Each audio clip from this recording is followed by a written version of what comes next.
Good afternoon everyone. तो last class में हम सर्कल्स में सबसे लास्ट में फैमिली ऑफ सर्कल्स डिस्कस कर रहे थे। फैमिली ऑफ सर्कल्स में हमने जो बात की है, एक बार तुम लोग बताओ, कोई डाउट तुम्हें डिस्कस करना है? पहले तो तुम लोग बताओ, फिर अपन आगे कंटिन्यू करते हैं। हमने ये बोला था कि कोई भी एक सर्कल दे रखा है और कोई भी एक लाइन गिवन है, तो इनका family S plus k L equal to 0 से हम लिख सकते हैं। और अगर इंफॉर्मेशन में 2 पॉइंट्स गिवन है तो इन दोनों पॉइंट को डायमेट्रिक एंड पॉइंट लेके सर्कल बना लेंगे और इन दोनों से जो लाइन बन रही है वो लाइन यूज कर लेंगे। अगर इंफॉर्मेशन में एक लाइन गिवन है और उसके एक पर्टिकुलर पॉइंट पे टच करने वाले सर्कल की इक्वेशन चाहिए, तो एल तो गिवन लाइन ही हो जाएगी, और जो पॉइंट दे रखा है इस पॉइंट को हम पॉइंट सर्कल की फॉर्म में यूज करके एस की इक्वेशन लिख लेंगे और S plus k L equal to 0 में यूज कर लेंगे। तो सबसे लास्ट में हमने फैमिली ऑफ सर्कल्स में एक क्वेश्चन तो कर लिया था लास्ट के लेक्चर नोट्स के अकॉर्डिंग, और अपन को भी एक टाइप का क्वेश्चन और करना है। वो क्वेश्चन मैं लिखता हूँ अभी। Question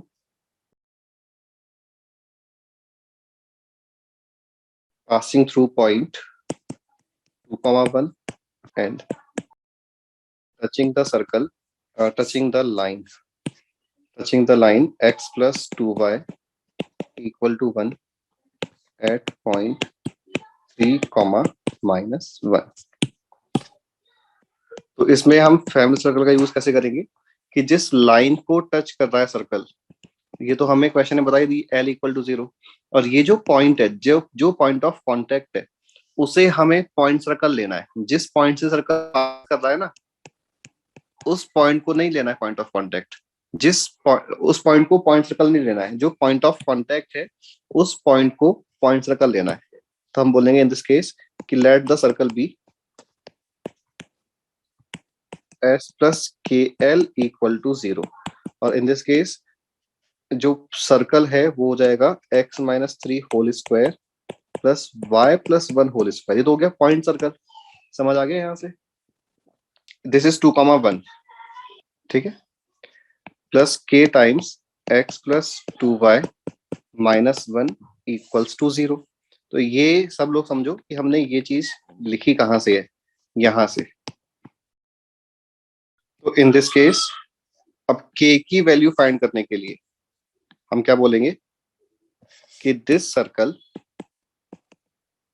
passes through, diametric form नहीं, पॉइंट सर्कल यूज किया है। पॉइंट सर्कल का मतलब कि सर्कल का सेंटर रेडियस फॉर्म होता है x minus x1 whole square plus y minus y1 whole square equal to r square.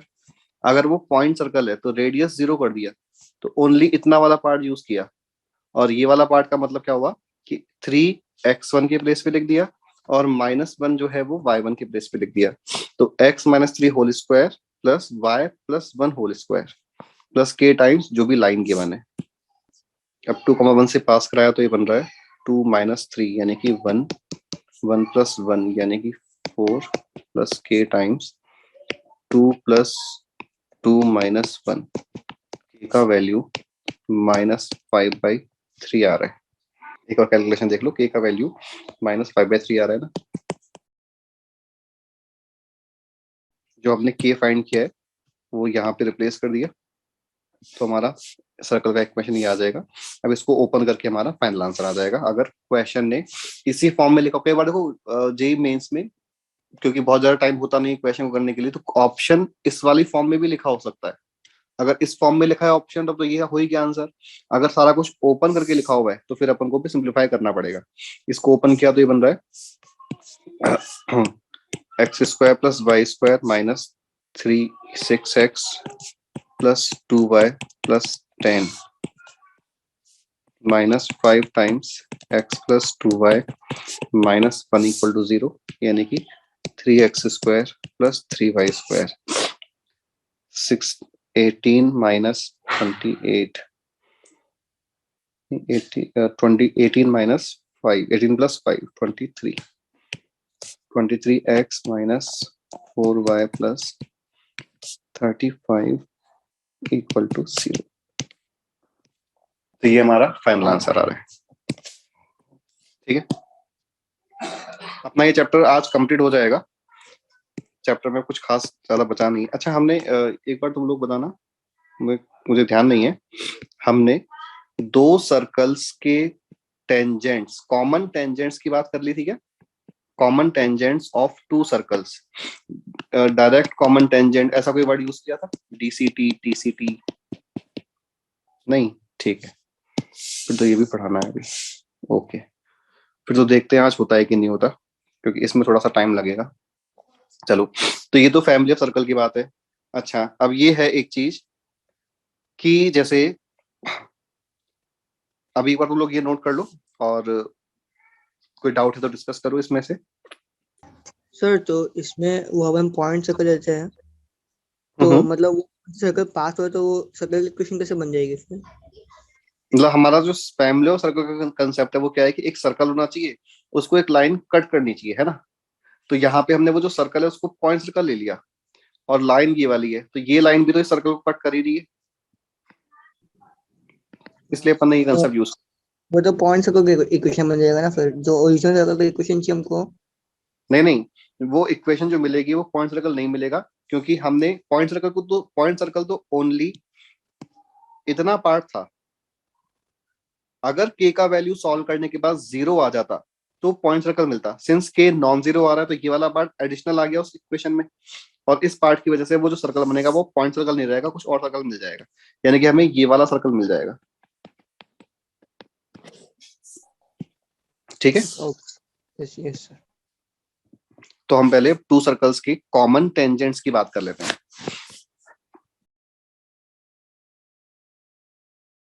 Common tangents of to circles.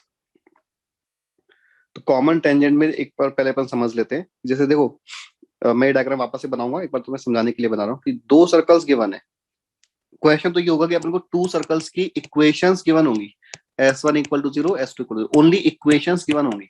हमें सबसे पहले तो चेक करना है कि ये दोनों जो सर्कल्स हैं, ये दोनों सर्कल्स का रिलेटिव पोजीशन क्या है, कि ये दोनों सर्कल्स इस तरह से सेपरेटेड सर्कल्स हैं, या फिर इस तरह से एक दूसरे को टच कर रहे हैं सर्कल्स, या फिर ऐसा भी हो सकता है कि ये एक दूसरे को इंटरसेक्ट कर रहे हो। तो अलग अलग पोजीशंस हो सकती है इक्वेशंस के अकॉर्डिंग।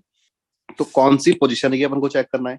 चेक कैसे करेंगे वो डिस्कस करेंगे, बट मान लिया कि ये वाली पोजीशन है कि दोनों सेपरेटेड सर्कल है, तो तुम लोग बता सकते हो कि कितनी टेंजेंट्स ऐसी हैं जो दोनों पे कॉमन टेंजेंट है। कॉमन टेंजेंट का मतलब एक लाइन जो दोनों पे टेंजेंट है। तो जैसे एग्जाम्पल के लिए एक डायग्राम तो मैं ये बनाता हूँ, टू बोला गया, okay, but in this case four है।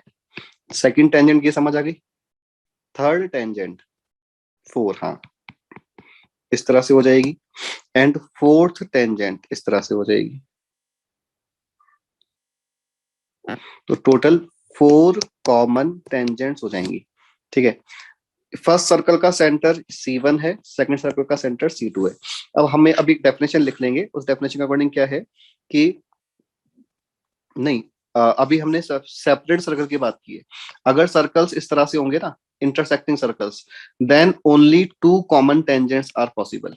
अगर सर्कल इस तरह से होंगे ना कि एक दूसरे को टच करना है, तो exactly three common tangents possible. हाँ, तो वो पोजीशन के अकॉर्डिंग अलग अलग नंबर ऑफ टेंजेंट्स आ जाएंगी।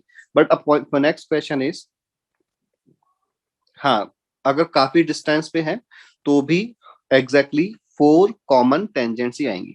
अब मैंने कहा कि इन टेंजेंट्स, इन कॉमन टेंजेंट्स के नाम भी है। एक एक कॉमन टेंजेंट को अपन बोलते हैं डायरेक्ट कॉमन टेंजेंट, और एक को बोलते हैं ट्रांसवर्स कॉमन टेंजेंट। डायरेक्ट वाले का मीनिंग क्या है, कौन सी डायरेक्ट है? वो टेंजेंट जिसके रेस्पेक्ट में both the centres are on same side, और जिसके रेस्पेक्ट में both the centres are on opposite sides. ठीक है, तो ये टेंजेंट T1 है, ये टेंजेंट T2 है, ये टेंजेंट T3 है, और ये टेंजेंट T4 है। तो बताना डायरेक्ट टेंजेंट कौन सा है 1 2 3 4 में से, डायरेक्ट टेंजेंट कौन सा है? T is transverse common tangent. हाँ, T1 and T2 are direct common tangent and T3 and T4 are transverse common tangent। ठीक है, ये मैं सारी चीजें भी नोट कराऊंगा, अपन एक बार समझ रहे हैं ओनली। तो यहाँ पे भी हमने बोला कि direct common tangent by definition कि जिसके रेस्पेक्ट में दोनों सेंटर्स सेम साइड में है, और ट्रांसवर्स कॉमन टेंजेंट जिसके रेस्पेक्ट में अपोजिट साइड में है। नेक्स्ट है कि अगर ये जो सर्कल्स हैं जो अभी सेपरेटेड हैं, इन सर्कल्स के बीच में हम डिस्टेंस को जितना कम करते जाएंगे उतने ही कॉमन टेंजेंट्स का नंबर भी रिड्यूस होता जाएगा। इस वाली सिचुएशन में 4 कॉमन टेंजेंट है, हमने सर्कल्स को पास लिया तो 3 कॉमन टेंजेंट्स, हाँ मैक्सिमम 4 हो सकती है, 3 कॉमन टेंजेंट्स हो जाएंगी। और कम किया तो 2 कॉमन टेंजेंट्स हो जाएंगी, और कम किया तो 1 कॉमन टेंजेंट हो जाएगी, और भी कम कर दिया तो नो कॉमन टेंजेंट हो जाएगी। ठीक है, तो ये समझ आ रहा है कि इन दोनों के बीच का डिस्टेंस जितना हम कम करते जा रहे हैं उतने ही कॉमन टेंजेंट्स का नंबर अकॉर्डिंगली कम होता जाएगा। और ये अब सारी चीजें हम एक टेबल की फॉर्म में लिख लेते हैं। मैं एक बार इसको हटा के नोट कराता हूँ। सर हाँ सर, अगर सर्कल ऐसे पोजीशनड है कि जो बीच के जो 2 टैंजेंट्स थे वो मतलब कभी भी ऐसे बन ही नहीं पाए कि दोनों सर्कल को टच हो, मतलब एक के अंदर जाएगा, ऐसा तो हो सकता है? 2 सर्कल्स यानी कि 2 राउंड फिगर हो गए। ठीक है, यानी कि राउंड फिगर इसलिए बोल रहा हूँ कि कंप्लीट चारों तरफ से सिमेट्रिक हो गए। अब उन सर्कल्स को हम कहीं भी बना ले, ऑलवेज हमें एक लाइन तो मिल ही जाएगी जो दोनों को टच कर रही है, ऑलवेज, चाहे उनकी पोजीशन कहीं भी हो जाए। तो ये ट्रांसवर्स कॉमन टेंजेंट मिल जाएंगी और ये वाली लाइंस डायरेक्ट कॉमन टेंजेंट मिल जाएंगी। अच्छा, ओके। तो जब भी सर्कल सेपरेटेड है ना तो उनपे always maximum, sorry exactly 4 tangents ही है, कॉमन टेंजेंट्स। तो यहाँ पे पहले तो हम सबसे पहले लिख लेते हैं direct common tangent. Common tangent को मैं अब सीटी लिख रहा हूँ। सीटी, पहले हम डायग्राम बना लेते हैं, इससे क्लियर रहे चीज कि इन दिस केस ये सिचुएशन है and this line is direct common tangent. Previous slide का मतलब, अगर तुम इस क्वेश्चन की बात कर रहे हो या फिर जो मैंने भी एक्सप्लेन किया था उसकी? Sir explanation. एक्सप्लेनेशन का तो सारा पॉइंट मैं भी वापस ये नोट करा रहा हूँ प्रॉपर्ली, वो तो मैंने जब सिस्टम में डिस्कस किया था, ये सारे पॉइंट्स अभी अपन नोट कर रहे हैं। ठीक है, if centres of both the circles lie on same side of a common tangent, then that common tangent is called direct common tangent. ठीक है, DCT। Generally direct common tangent word use करते हैं, but अगर कभी exam में external common tangent लिखा है तो मीनिंग सेम है। ठीक है, second one is transverse common tangent. इस केस में डायग्राम इस तरह से है। If centres of both the circles lie on opposite sides, तो ये डेफिनेशन तो सबको समझ आ गई होंगी, सिंपल सिंपल सी डेफिनेशंस हैं। ट्रांसवर्स कॉमन टेंजेंट को अपन इंटरनल कॉमन टेंजेंट भी बोलते हैं। ठीक है, ये नोट कर लो। अब हम नेक्स्ट पेज पे एक टेबल बना लेंगे जिसमें सर्कल की पोजीशंस के अकॉर्डिंग नंबर ऑफ टेंजेंट्स को नोट करते जाएंगे, और ये भी देख लेंगे कि सर्कल की पोजीशन सर्कल की इक्वेशंस की हेल्प से चेक कैसे करनी है। हमें तो ओनली सर्कल की इक्वेशन ही गिवन होगी, तो उसकी हेल्प से सर्कल की पोजीशन कैसे चेक करनी है कि सर्कल, दोनों जो सर्कल्स हैं वो दोनों अलग अलग सर्कल्स हैं, मतलब दोनों में डिस्टेंस है, या फिर दोनों सर्कल्स एक दूसरे को टच कर रहे हैं, या क्या पोजीशन है उस वो वाली बात। तो यहाँ पे अब circles, condition, number of common tangents. We find another circle from one circle. नहीं हर्षिल, इन दिस केस अभी एक बार थोड़ा वेट करो, अभी समझ आएगा चीज कि क्या है सिचुएशन। ये सबने ये वाले पेज पे नोट कर लिया, मैं नेक्स्ट पेज कर दूं। देखो फर्स्ट मैं ये अपन एक टेबल बना रहे हैं, इसमें से फर्स्ट केस है कि सर्कल्स जो हैं वो इस तरह से है, मतलब थोड़ा मैं साइज सर्कल्स का बड़ा बना देता हूं, ठीक है। 2 सर्कल्स इस तरह से हैं, और इस तरह से का मतलब कि दोनों सेपरेटेड सर्कल्स हैं। ये फर्स्ट सर्कल का सेंटर है, ये सेकंड का सेंटर है। फर्स्ट का रेडियस R1 है, सेकंड का रेडियस R2 है। तो इस पोजीशन के लिए जो कंडीशन है वो क्या है कि दोनों सेंटर्स के बीच का distance is greater than R1 plus R2। देखो ये डायग्राम से समझ आ गया ना, C1 और C2 पॉइंट्स के बीच का distance is greater than R1 plus R2,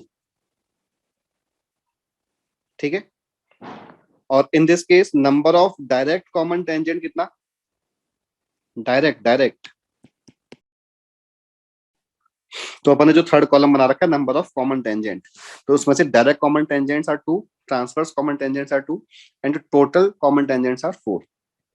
हमने कहा सेकंड सिचुएशन इस तरह से है कि now these 2 circles are touching each other externally, this is C1, this is C2, this is R1, radius R2।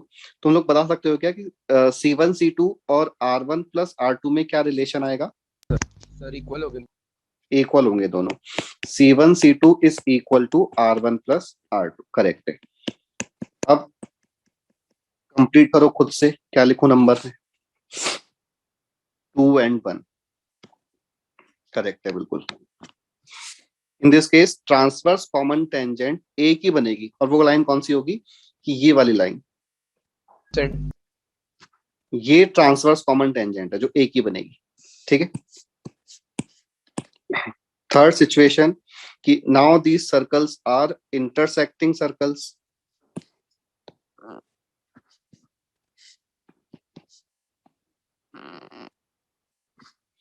And in this case जो condition है वो है कि C1 C2 is less than R1 plus R2, but आगे वाले cases को cover करने के लिए यहाँ पे greater than R1 minus R2 का एब्सोल्यूट वैल्यू मॉड भी लगाना होगा। ये समझ आ जाएगा अभी क्यों लिखा है मैंने। ये C1 C2 सेंटर्स हैं, R1 R2 रेडियस हैं।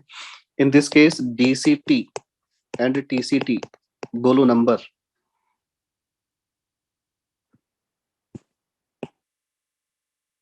सर DCT तो 2 ही रहेगा, और ट्रांसवर्स कॉमन टेंजेंट हो जाएगा वो, तो DCT तो अभी भी 2 ही है, 2 है बट और DCT 0 हो जाएगा।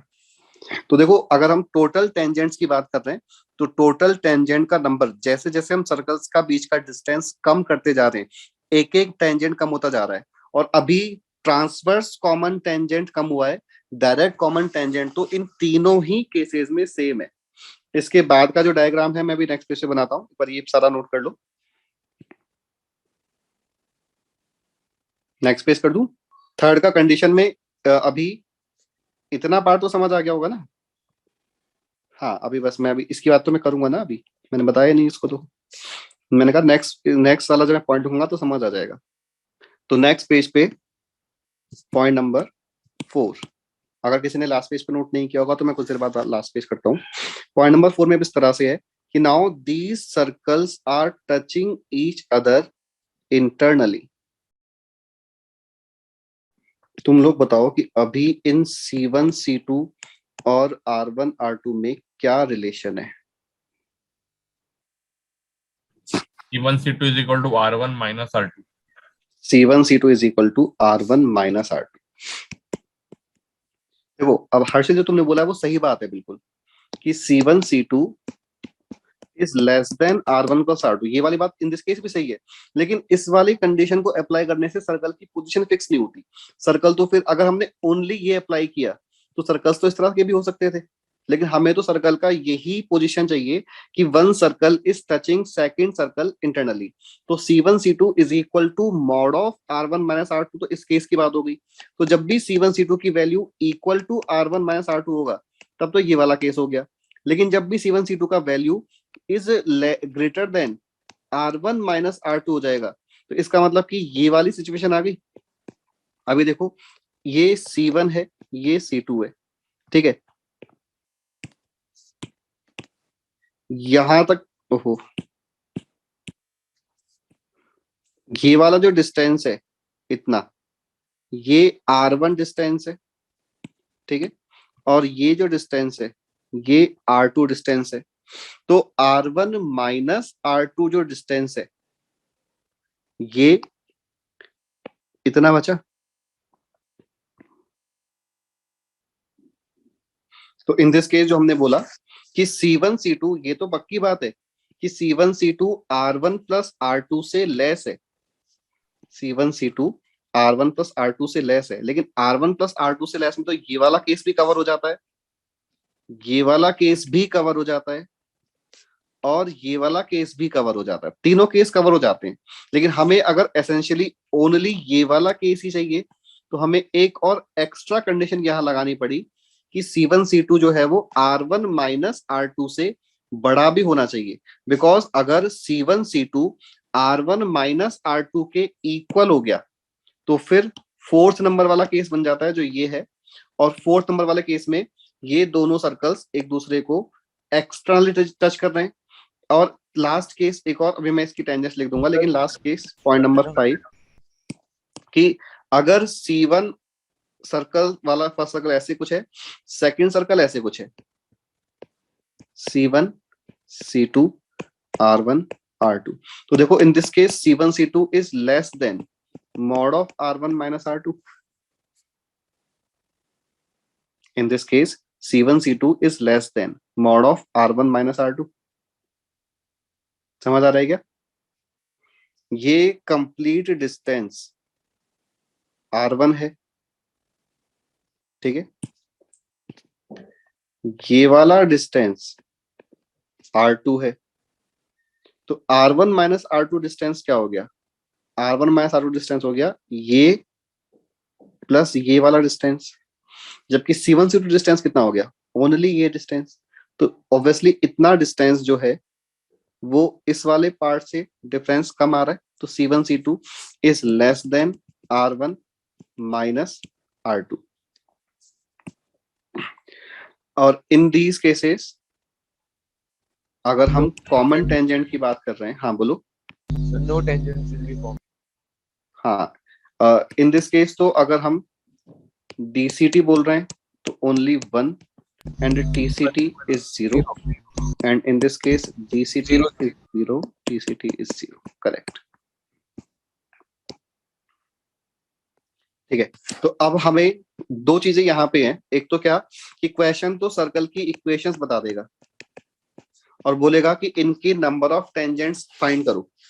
तो नंबर ऑफ टेंजेंट फाइंड करने के लिए फर्स्ट स्टेप हम सेंटर C1 लिखेंगे, सेंटर C2 लिखेंगे, C1 C2 के बीच का डिस्टेंस फाइंड कर लेंगे, रेडियस R1 लिखेंगे, रेडियस R2 लिखेंगे, ठीक है।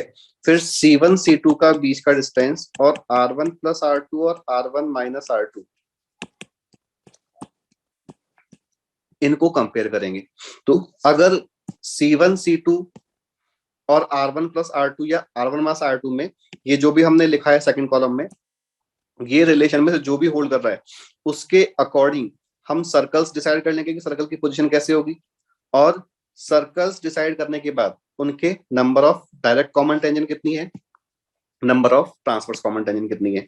ये तो हो गया फर्स्ट टाइप का क्वेश्चन। सेकंड क्वेश्चन क्या बनता है कि अब क्वेश्चन ये बोल रहा है कि अगेन इंफॉर्मेशन में तो हमें दो सर्कल्स ही गिवन है, लेकिन क्वेश्चन ये बोल रहा है कि इन दो सर्कल्स की जितनी भी कॉमन टेंजेंट्स हैं उन सब की इक्वेशन फाइंड करो। पहले वाले तो ये बोला था फर्स्ट क्वेश्चन है तो कि जो कॉमन टेंजेंट है उनका काउंट बताओ कितनी कॉमन टेंजेंट्स है। बट नेक्स्ट क्वेश्चन इज कि जितनी भी कॉमन टेंजेंट्स हैं उन सब की इक्वेशंस फाइंड करो। तो उसके लिए हम अभी देखेंगे मेथड। बट एक बार तुम लोग मुझे फर्स्ट वाले क्वेश्चन का आंसर तो बताओ। मैं क्वेश्चन लिखता हूं तुम्हें। Question x square plus y square is equal to 16, x square plus y square minus 6x plus 8y, ये कितना हो गया 9 plus 16 minus plus 16 equal to 0। Total number of DCTs बताना है कितना है, टोटल नंबर ऑफ डीसीटीज बताना है कितना है सर।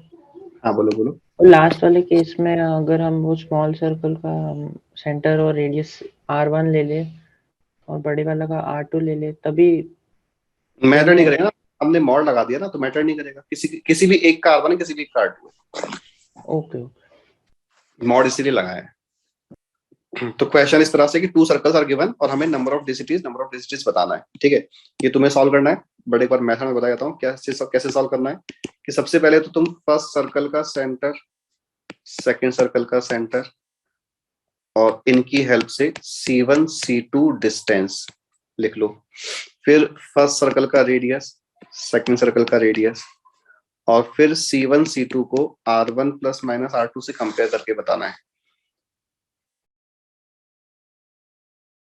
तो C1 C2 डिस्टेंस 5 यूनिट आ रही, ठीक है। R1 कितना आ रहा है 4, R2 कितना आ रहा है 3। तो C1 C2 is less than R1 plus R2 आ गया।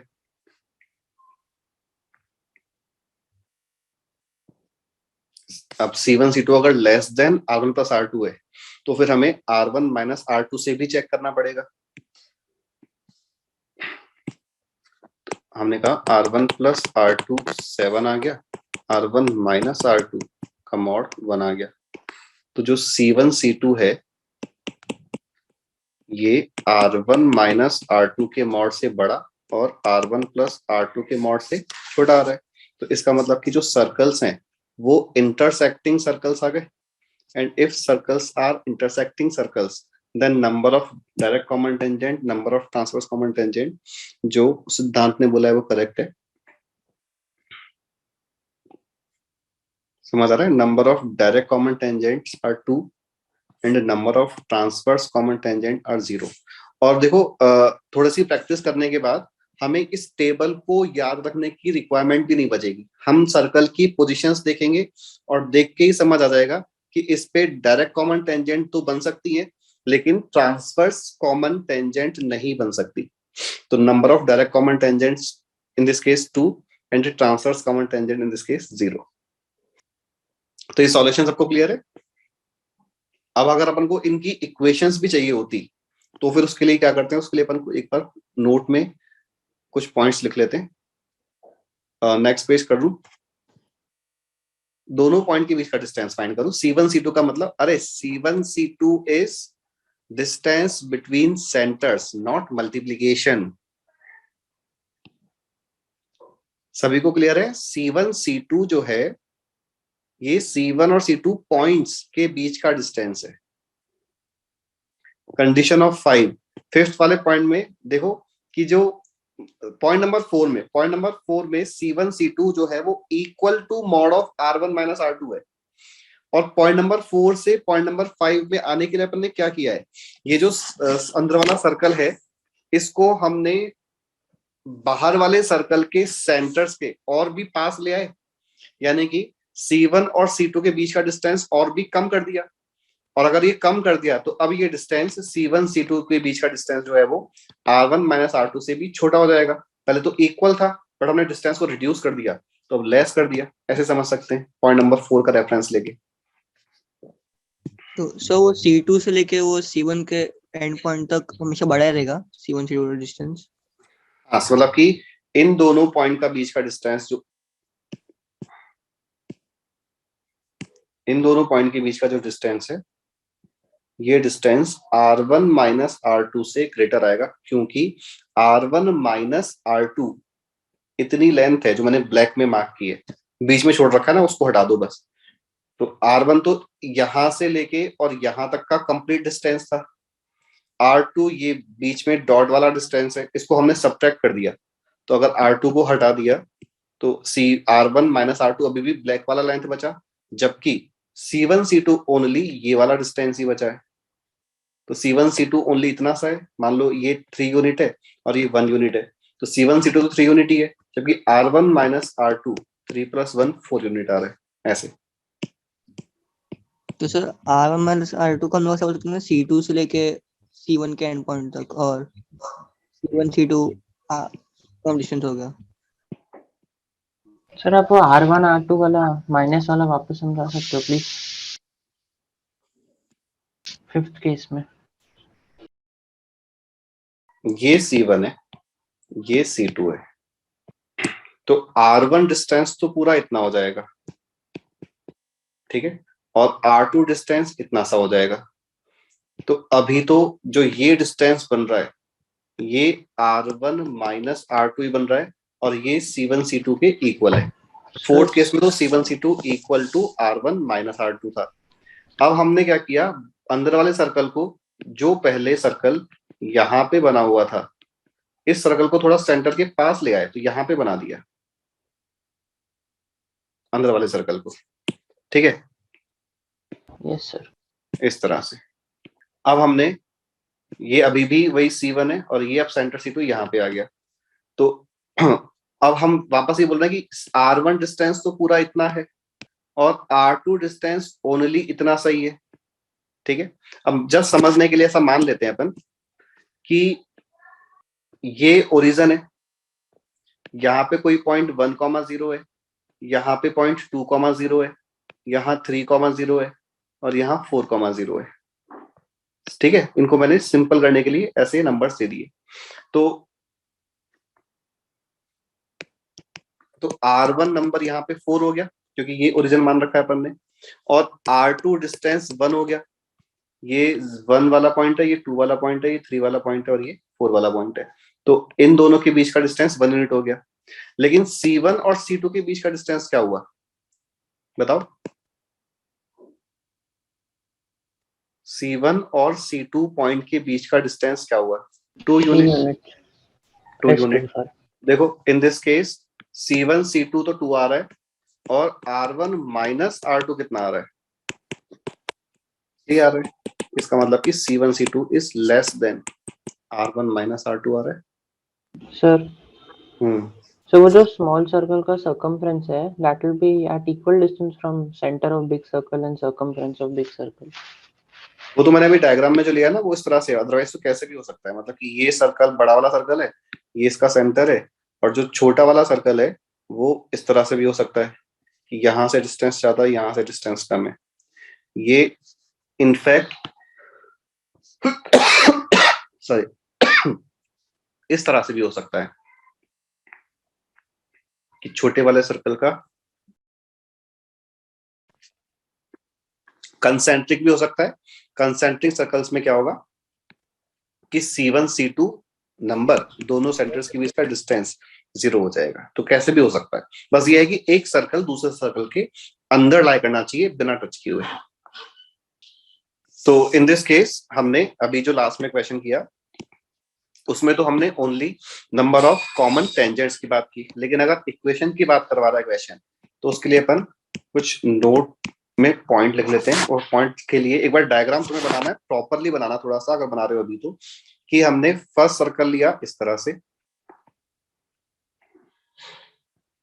सेकंड सर्कल इसके थोड़ा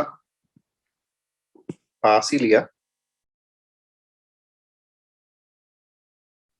रेडियस में उसको थोड़ा बड़ा लेना है। ये वो लाइन है जो इन दोनों सेंटर्स को ज्वाइन कर रही है। अब हमने इनकी डायरेक्ट कॉमन टेंजेंट्स ड्रॉ की, और ये जो दोनों डायरेक्ट कॉमन टेंजेंट्स हैं इनका इंटरसेक्शन पॉइंट उसी लाइन पे आएगा जहां से सेंटर्स को ज्वाइन करने वाली लाइन पास कर रही है, मतलब कि ये तीनों लाइंस कॉन्करेंट होगी, क्योंकि C1 C2 को ज्वाइन करने वाली जो लाइन है उसके रेस्पेक्ट में कंप्लीट फिगर सिमेट्रिक है। तो जो सिचुएशन इस लाइन के ऊपर है वो सेम सिचुएशन इस लाइन के नीचे है, तो ये वाला पॉइंट भी बिल्कुल सिमेट्रिकली इसी लाइन पे आ जाएगा।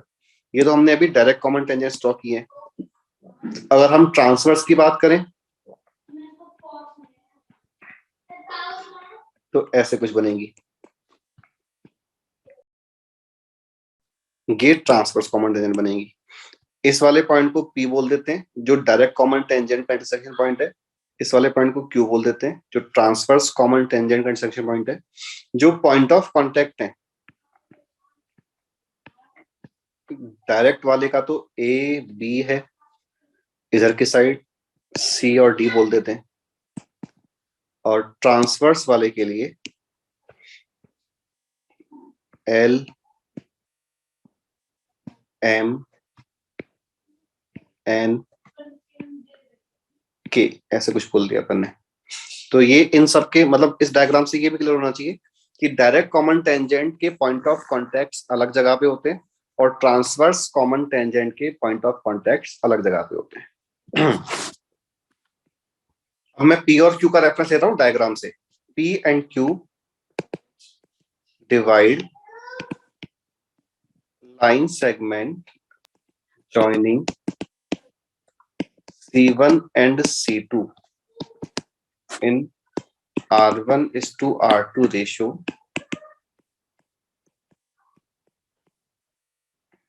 externally and internally। ठीक है, P वाला पॉइंट C1 C2 सेगमेंट के बाहर लाई कर रहा है तो ये एक्सटर्नली डिवाइड करेगा, और Q वाला पॉइंट अंदर लाई कर रहा है तो ये इंटरनली डिवाइड करेगा। सेकेंड पॉइंट कि length of direct common tangent is defined as distance between point of contacts of direct common tangent। यानी कि इस डायग्राम में A और B पॉइंट देख लो, तो A फर्स्ट सर्कल पे डायरेक्ट कॉमन टेंजेंट का पॉइंट ऑफ कांटेक्ट है और B सेकंड सर्कल पे, और इनका जो फॉर्मूला होता है वो C1 C2 का होल स्क्वायर यानी कि C1 C2 के बीच का डिस्टेंस का whole square minus R1 minus R2 whole square and length of transverse common tangent ये Mn C1 C2 whole square minus R1 plus R2 whole square. और तुम लोग बताना length of direct common tangent and length of transverse common tangent में greater का sign आएगा या less वाला साइन आएगा, ऑप्शन ए या ऑप्शन बी? Sir B.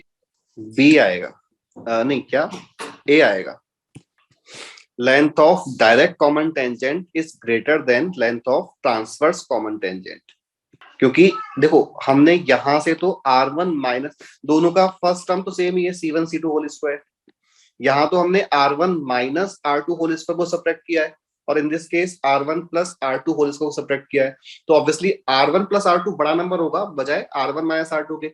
तो सेकंड वाले केस में अगर हम एक बड़े नंबर को सब्ट्रैक्ट कर रहे हैं तो आंसर एक छोटा नंबर आएगा, तो सेकंड वाला case will be less than first वाला केस।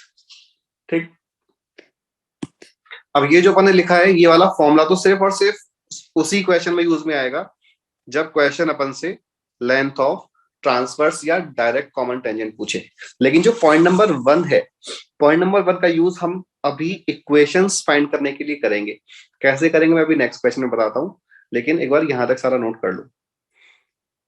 अच्छा, पॉइंट नंबर 1 को अगर प्रूव भी करना होगा ना तो तुम इजीली वैसे प्रूव कर सकते हो। प्रूव करो कि P वाला पॉइंट C1 C2 सेगमेंट को R1:R2 के रेशियो में डिवाइड कर रहा है एक्सटर्नली। तो एक्सटर्नली वर्ड तो इसी से प्रूव हो गया कि C1 और C2 अगर मान लो यहाँ पे है और पॉइंट P यहाँ पे है, तो point P C1 C2 segment के बाहर लाई करता है, तो डिवीजन जो भी आएगा वो एक्सटर्नल आएगा। ये तो इससे प्रूव हो गया। अब रेशियो R1:R2 आना चाहिए, वो कैसे प्रूव कर सकते हैं? देखो ट्राइंगल, अगर हम, मैंने इसमें बनाया नहीं है बिकॉज बहुत सारी लाइंस ऑलरेडी हैं, बट समझने के लिए एक बार देखना कि अगर हम इनको ज्वाइन कर दें तो ये राइट एंगल है, ये राइट एंगल है बिकॉज एक टेंजेंट है एक नॉर्मल है। तो triangle PAC1 and triangle PBC2 ये सिमिलर ट्राइंगल्स हो गए। ट्राइंगल PAC1 और ट्राइंगल PBC2 सिमिलर ट्राइंगल समझ आ गए। सिंस ये सिमिलर ट्राइंगल है तो we can say that PC1 upon PC2 is equal to AC1 upon BC2 and AC1 is equal to radius 1, BC2 is equal to radius 2. तो PC1 upon PC2 is equal to R1 upon R2. तो P point is dividing C1 C2 segment in R1:R2 ratio externally, और बिल्कुल same तरह से हम point Q की बात कर सकते हैं। वो बात अलग है कि अपना ये कुछ यूज में इतना आएगा नहीं, इसलिए मैंने पहले बताया नहीं था। तो हमें बस ये ध्यान रखना है कि जो डायरेक्ट कॉमन टेंजेंट का इंटरसेक्शन पॉइंट है और जो ट्रांसवर्स कॉमन टेंजेंट का इंटरसेक्शन पॉइंट है, जिसको अपन ने पी और क्यू बोला है, these points divide C1 C2 in R1:R2 ratio externally and internally respectively. Direct वाला एक्सटर्नल डिवीजन और ट्रांसवर्स वाला इंटरनल डिवीजन। ठीक है, अब इसका यूज क्या है उसके लिए अपन नेक्स्ट पेज पे क्वेश्चन लिखते हैं। Question, find equation of all common tangents of circles. Circles की equation x² + y² - 2x - 6y + 9 = 0 and x² + y² + 6x - 2y + 1 = 0। ठीक है, ये तो क्वेश्चन है। सॉल्व करने के लिए सबसे पहले हमें पोजीशन चेक करनी है, तो तुम लोग ये वाली कैलकुलेशन करो। दोनों सर्कल्स के सेंटर्स लिखने हैं, फिर इनके बीच में डिस्टेंस फाइंड करनी है, R1 रेडियस लिखनी है, R2 रेडियस लिखनी है, और फिर R1 + R2 फाइंड करके कंपेयर करना है कि C1 C2 जो है वो R1 + R2 से बड़ा छोटा क्या है। उससे ये समझ आएगा कि पोजीशन कैसी है, उनसे ही समझ आएगा कि टेंजेंट्स कितनी बनेगी। यहाँ तक की बात तो बताओ कि DCT कितनी आएगी, TCT कितनी है, ये बताना है तुम्हें।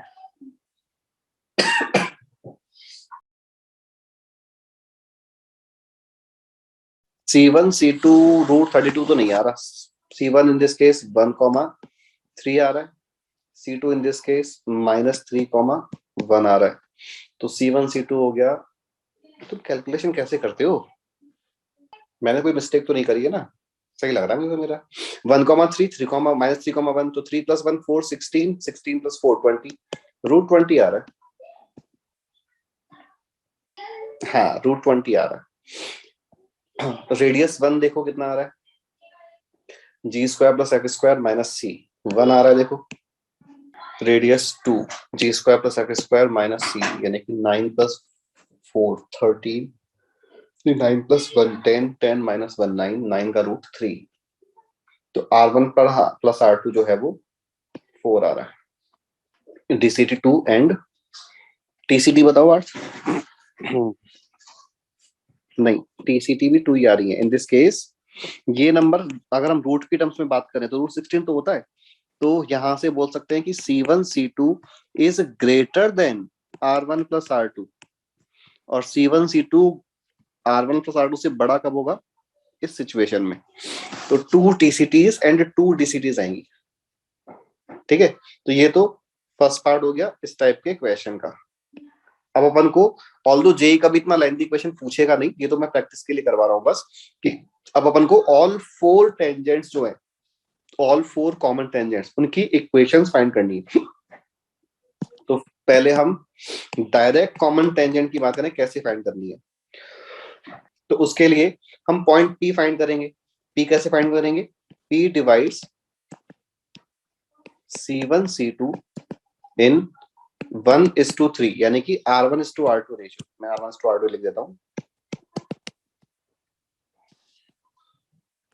एक्सटर्नली तो ये हम डायग्राम में बनाएंगे तो इस तरह से है कि C1 वाला पॉइंट इज 1,3, C2 वाला पॉइंट इज -3,1 एंड P वाला पॉइंट जो हमें फाइंड करना है वो -1:3 का रेशियो है। क्योंकि डिवीजन एक्सटर्नल है इसलिए हमने रेशियो को मैथमेटिकली नेगेटिव यूज किया है। तो ये हो जाएगा 3 + 3/2 और -1 + 9/2। तो ये P पॉइंट के कोऑर्डिनेट्स आ रहे हैं 3,4। तो पॉइंट P 3,4 आ गया। ठीक है, तो पॉइंट P के कोऑर्डिनेट फाइंड करने तक का मेथड देख लो, क्लियर है। अब हम क्या करेंगे, कोई सा भी एक सर्कल ले लेंगे। जैसे है ये वाला सर्कल था ना 1,3 सेंटर, फर्स्ट वाला सर्कल, और हमने कहा कि पॉइंट टी जो है वो 3,4 आ गया। तो पॉइंट टी से इस सर्कल पे जो दो टेंजेंट्स हैं उनकी इक्वेशन फाइंड करनी है। ऐसा क्वेश्चन तो हमने ऑलरेडी पहले किया हुआ है कि एक एक्सटर्नल पॉइंट से एक सर्कल पे दोनों टेंजेंट की इक्वेशन फाइंड करने का मेथड। वो मेथड क्या था कि हम सबसे पहले तो टेंजेंट की इक्वेशन स्लोप फॉर्म में लिख लेंगे। y minus y1 is equal to m times x minus x1 plus minus r root over 1 plus m square. This line passes through 3,4 3,4 से पास कराया तो 4 minus 3 1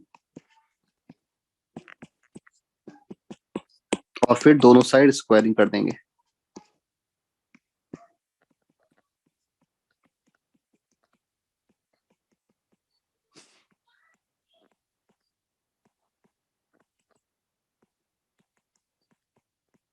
m के दो आंसर 0 और 4/3 आ गए। m के दो आंसर्स पता है और ये वाला पॉइंट पता है, तो लाइन टेंजेंट की इक्वेशंस आ जाएंगी। y minus y1 is equal to m times x minus x1, तो वो तो 0 ही हो गया एक आंसर तो। और दूसरा answer y minus y1 is equal to m times x minus x1, तो ये आंसर हो गया 4x प्लस 3y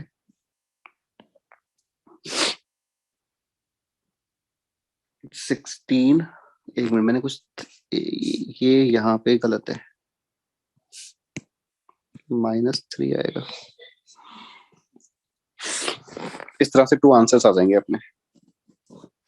तो ये है दोनों डायरेक्ट कॉमन टेंजेंट की इक्वेशंस फाइंड करने के मेथड।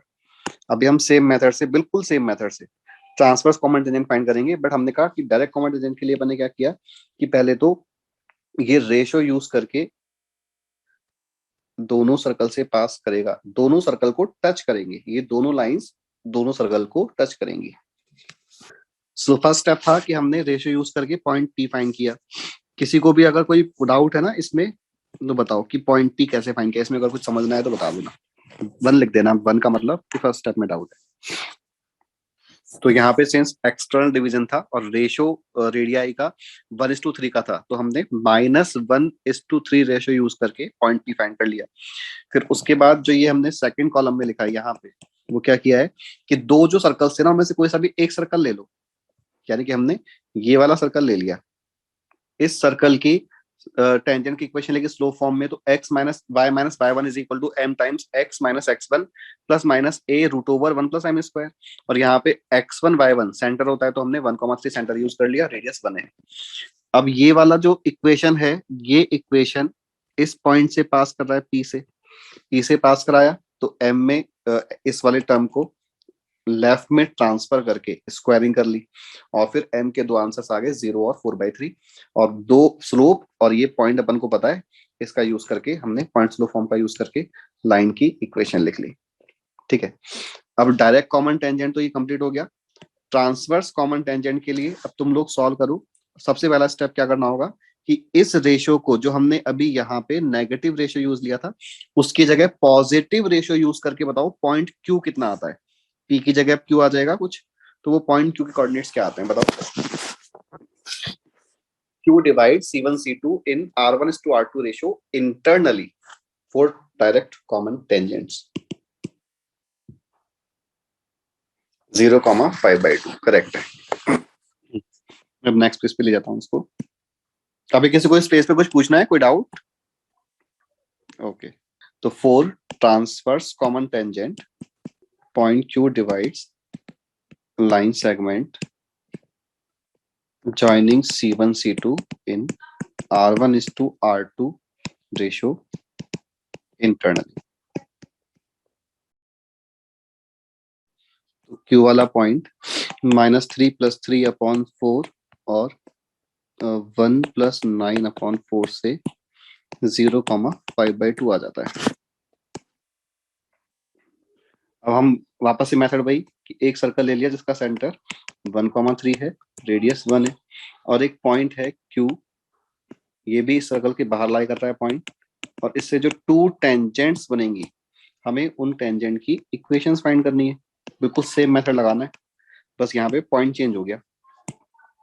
ठीक है, तो टेंजेंट की इक्वेशन लिखी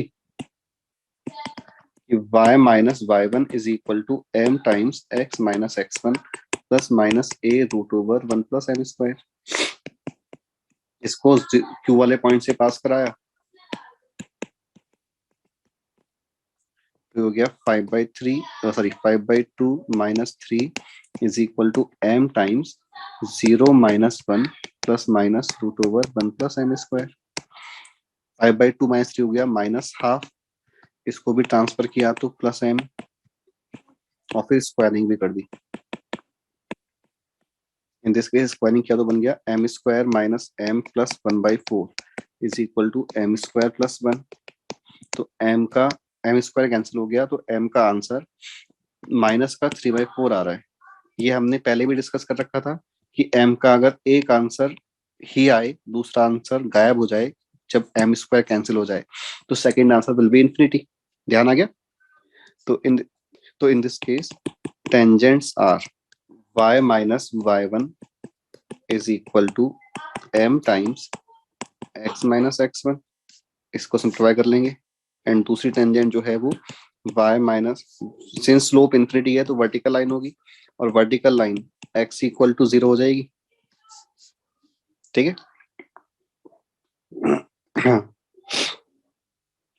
ये बन रहा है सिंप्लीफाई करने के बाद 3x plus 4y equal to 0, कैसे पास कर रही है 5/2 से 10।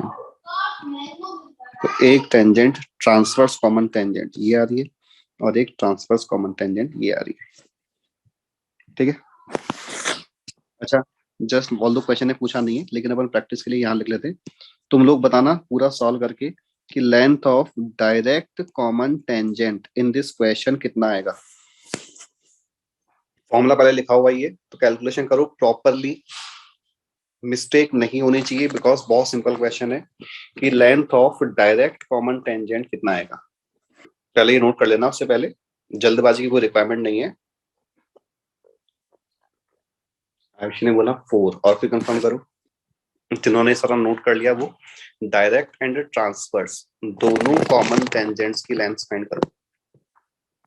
दोनों आंसर आयुषी ने दिए और तो बताओ, तुम लोग शायद नोट कर रहे होंगे, नोट कर लो, ठीक है कोई दिक्कत नहीं है। नोट करने के बाद सॉल्व करने के बाद बता देना।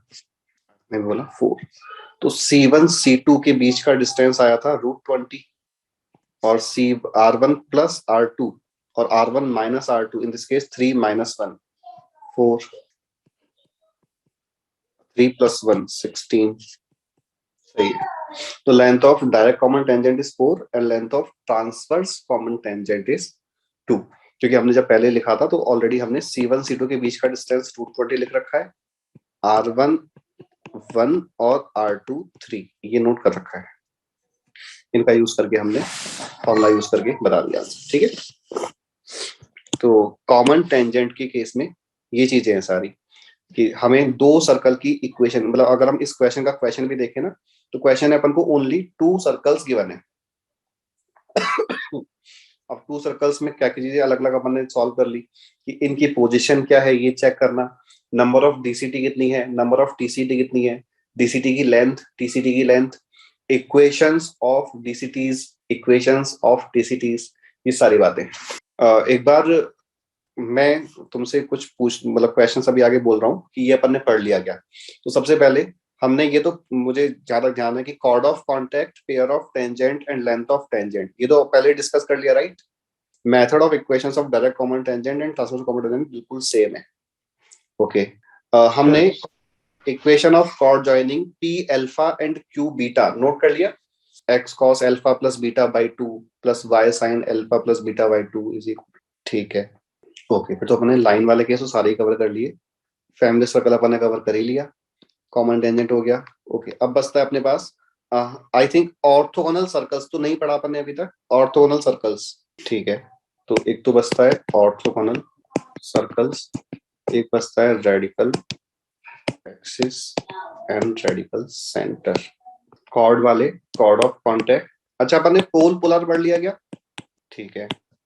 फिर तो अपना चैप्टर हो ही गया, बस ये बचा कॉर्ड में एक तो कॉर्ड का हमने एक मतलब बेसिक केस की कोई भी एक लाइन कॉर्ड कब है कब नहीं है ये चेक करने का मेथड, फिर कॉर्ड अगर है तो कॉर्ड की लेंथ फाइंड करना या कॉर्ड का मिड पॉइंट फाइंड करना, ये डिस्कस किया था। फिर हमने एक दूसरा कॉर्ड पढ़ा था कॉर्ड ऑफ कॉन्ट्रैक्ट वाले केस में, जिसकी इक्वेशन हम t इक्वल टू 0 से लिखते हैं।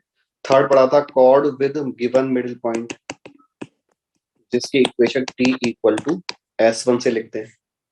ठीक है, ये 3 केस हैं कॉर्ड के। ये एक बार ये भी बता दो ना, ये भी अपन ने पढ़ लिया ना, cord with given middle point. तो फिर अपने पास ओनली यही 2 चीजें बची हैं, और तो अपना चैप्टर आज ही हो जाएगा, इजीली हो जाएगा आज।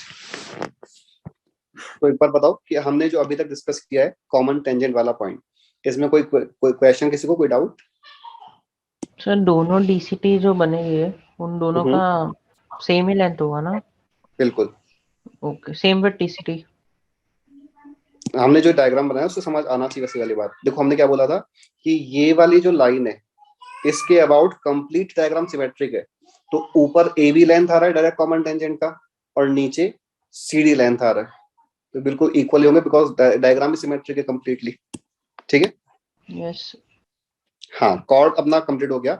हमने जब चैप्टर मतलब अपन जिस ऑर्डर से चल रहे हैं, हमने पहले पॉइंट एंड सर्कल की बात की कि कोई भी पॉइंट सर्कल के इनसाइड आउटसाइड कहाँ है। फिर लाइन एंड सर्कल की बात की कि कोई भी एक लाइन का पोजीशन सर्कल के रेस्पेक्ट में किस तरह से है, और फिर लाइन के डिफरेंट केसेस में टेंजेंट भी कवर कर लिया और कॉर्ड भी कवर कर लिया। अब हम बात कर रहे हैं सर्कल एंड सर्कल की, कि 2 सर्कल्स के इंटरसेक्शन पॉइंट से पास करने वाला सर्कल s1 प्लस के s2 equal to 0। 2 circles given है, उनकी कॉमन टेंजेंट, तो अभी भी हम 2 सर्कल्स का यूज कर रहे हैं। अच्छा, ये वाली बात तुम्हें भी देखना, एक बार मैंने बताई नहीं है बट आई थिंक समझ आ जानी चाहिए कि अगर सर्कल्स अनइक्वल रेडियस के हैं तब तो इन दोनों की डायरेक्ट कॉमन टेंजेंट इस तरह से इंटरसेक्ट करेगी। लेकिन अगर दोनों सर्कल्स इक्वल रेडियस के हैं तो इनकी जो दोनों डायरेक्ट कॉमन टेंजेंट्स हैं वो पैरेलल हो जाएंगी। समझ आ रही है ना बात? नाउ नेक्स्ट इज बहुत ही सिंपल सा टॉपिक, ऑर्थोगोनल सर्कल्स। ये भी 2 सर्कल्स, अब हम सारी बातें 2 सर्कल्स के रेफरेंस में कर रहे हैं। देखो जैसे 2 सर्कल्स इस तरह से हैं, इंटरसेक्टिंग सर्कल्स हैं, ठीक है, और ये इस पॉइंट पे अभी मैंने डायग्राम थोड़ा मैं कि इनके सेंटर्स को ज्वाइन करने वाली लाइन तो ये है, C1 C2 सेंटर्स हैं, और P and Q intersection points हैं। तो अब इनमें इस तरह के डायग्राम पे जो अलग अलग क्वेश्चंस बनते हैं कि चेक करो कि whether these 2 circles are orthogonal और नॉट, या फिर जो PQ कॉर्ड है उसकी लेंथ फाइंड करो, इस टाइप के क्वेश्चन। तो उसके लिए हमने एक ट्राइंगल बना लिया, एंगल C1 P C2 को मैं अभी थीटा बोल रहा हूँ, ठीक है। इस डायग्राम में ये वाला एंगल थीटा है, तो एक्चुअल में हम कोसाइन रूल से बोलते हैं। ये cosine rule upon solution of triangle में बाद में पढ़ेंगे, उसका फॉर्मूला मैं अभी यूज कर रहा हूँ कि कॉस थीटा मतलब इस तरह से होता है कोसाइन रूल, मैं अलग से बताया था। ये तो हमने पहले भी बात कर ली थी कि स्टैंडर्ड नोटेशन में जो वर्टिसेस होते हैं ट्राइंगल के वही एंगल होते हैं, और जो अपोजिट साइड है जैसे BC साइड स्मॉल a है, ये स्मॉल b है, and this one is small c। तो कोसाइन रूल में cos a is equal to b square plus c square minus a square upon 2bc। तो वैसे यहाँ पे है, तो cos थीटा इज, मैं इसी वाले फॉर्मूले का यूज करके यहाँ पे cos थीटा लिख रहा हूँ कि cos theta is equal to pc1 whole square plus pc2 whole square minus c1 c2 whole square upon 2 times pc1 pc2।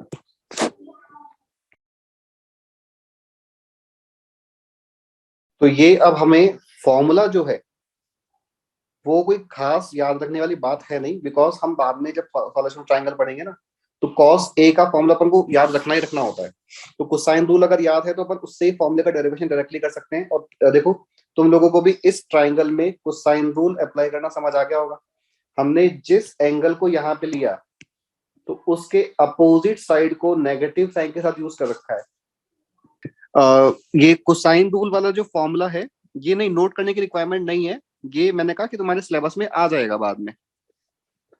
अपना एक्चुअली जो अभी अपना यूज है मैं बता रहा हूँ कि मैंने ये सारा कुछ लिखा क्यों है। देखो हमने हेडिंग यहाँ पे नोट किया हुआ है ऑर्थोगोनल सर्कल्स।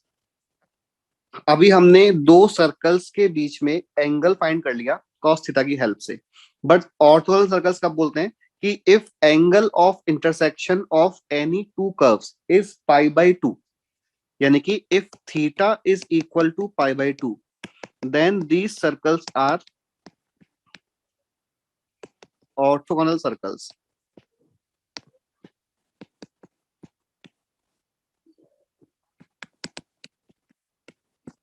और अगर थीटा पाई बाई टू हो गया तो कॉस थीटा जीरो हो गया, कॉस थीटा जीरो हो गया तो फिर r1 square plus r2 square is equal to c1 c2 whole square हो गया।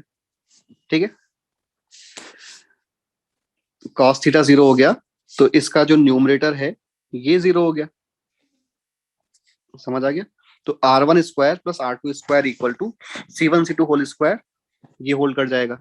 और इसका अब हम रिजल्ट बनाएंगे, बस हमें वो रिजल्ट याद रखना है। तो एक बार देख लो, यहां तक की बात क्लियर है। ये तो सारा कुछ समझाने के पर्पज से है, रिजल्ट मैं नेक्स्ट पेज पे बनाता हूँ, डेरिवेशन उसका जो है नेक्स्ट पेज पे बताता हूँ। तो ऑर्थोगोनल सर्कल्स अपन इनफैक्ट ये एक जनरल बात है ऑर्थोगोनल कर्व्स की, कि any two curves if these two curves are intersecting at right angle, यानी कि angle between these two curves is pi by two, then such two curves are called orthogonal curves. Harshal मैंने ये बोला था कि if angle between these two curves is pi by two, then these two curves are called orthogonal curves. And in this case अगर हम यहाँ पे theta को पाई बाई टू पुट कर रहे हैं तो कॉस थीटा जीरो हो गया, कॉस थीटा जीरो हो गया तो इसका मतलब कि जो न्यूमरेटर है वो जीरो हो गया। एंड वहां से ही हमने ये रिजल्ट लिखा है कि for two circles whose centers are C1 and C2 and radii are R1 and R2 respectively, then and if these two circles are orthogonal circles, then R1 square plus R2 square is equal to C1 C2 whole square। अब इसी चीज का explanation थोड़ा simple way में क्या है वो next page में बता रहा हूँ, मैं भी नेक्स्ट पेज करता हूँ।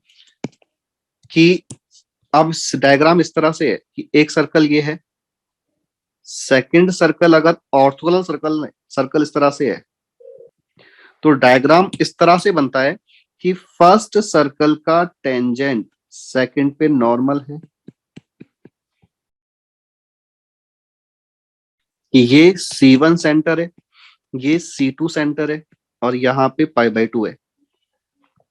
लेट्स से कि first circle is x square plus y square plus 2g1x plus 2g2 sorry 2f1y plus c1, just 1 minute. S2 is x square plus y square plus 2g2x plus 2f2y plus c2। तो देखो अभी तुम्हें Pythagoras theorem से भी समझ आ गया होगा कि PC1 square plus PC2 square is equal to C1 C2 whole square. तो वो रिजल्ट वही बनता है जो अपन ने लास्ट स्लाइड में लिखा था कि R1 square plus R2 square is equal to C1 C2 whole square. ये लास्ट स्लाइड का नोट कर लो क्विकली, कर लिया note? Yes, sir. So these circles are orthogonal circles, then जो रिजल्ट अब अपन को ध्यान रखना है वो मैं यहाँ लिख रहा हूँ, और वो रिजल्ट है 2g1g2 plus 2f1f2 is equal to C1 plus C2, और ये स्मॉल C1 C2 है जो सर्कल में हमने कांस्टेंट यूज किए हैं। और इसी को मैं, सिंस ये क्लियर रहे तो मैं हैंड टू हैंड एक क्वेश्चन में तुम लोगों को दे रहा हूँ, तो मैं ये कंडीशन अप्लाई करके उस क्वेश्चन को सॉल्व करना है। सिंपल सा ही क्वेश्चन है कि फाइंड के इफ सर्कल की इक्वेशन में x square plus y square plus 5x plus 3y plus 7 equal to 0 and x square plus y square minus 8x plus 6y minus k equal to 0 intersect each other at right angle. या तो question की word use कर ले कि find k if these circles are orthogonal, या फिर ये बोल दे कि intersect each other at right angles, बिल्कुल सेम बात ही है। तो हमें ये वाली कंडीशन लगानी है। तो उसके लिए G1 F1 C1 और G2 F2 C2 इन सर्कल से आ जाएगा। तो लगाओ कंडीशन, बताओ कि कितना आ रहा है।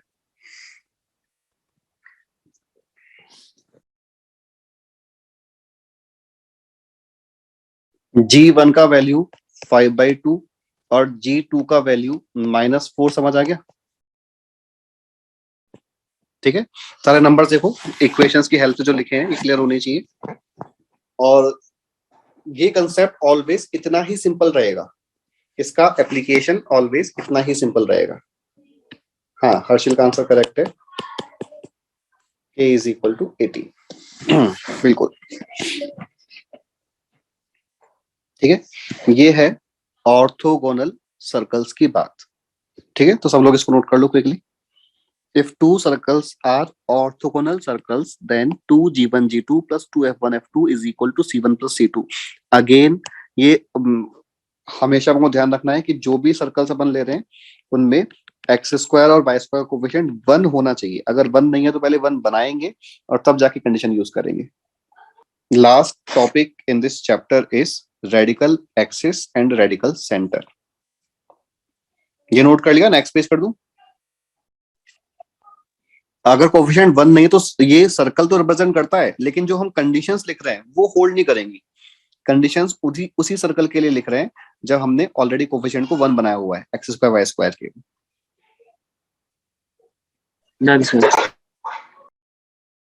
Radical axis, locus of a point which moves such that its power with respect to two given circles is equal is called radical axis those two circles।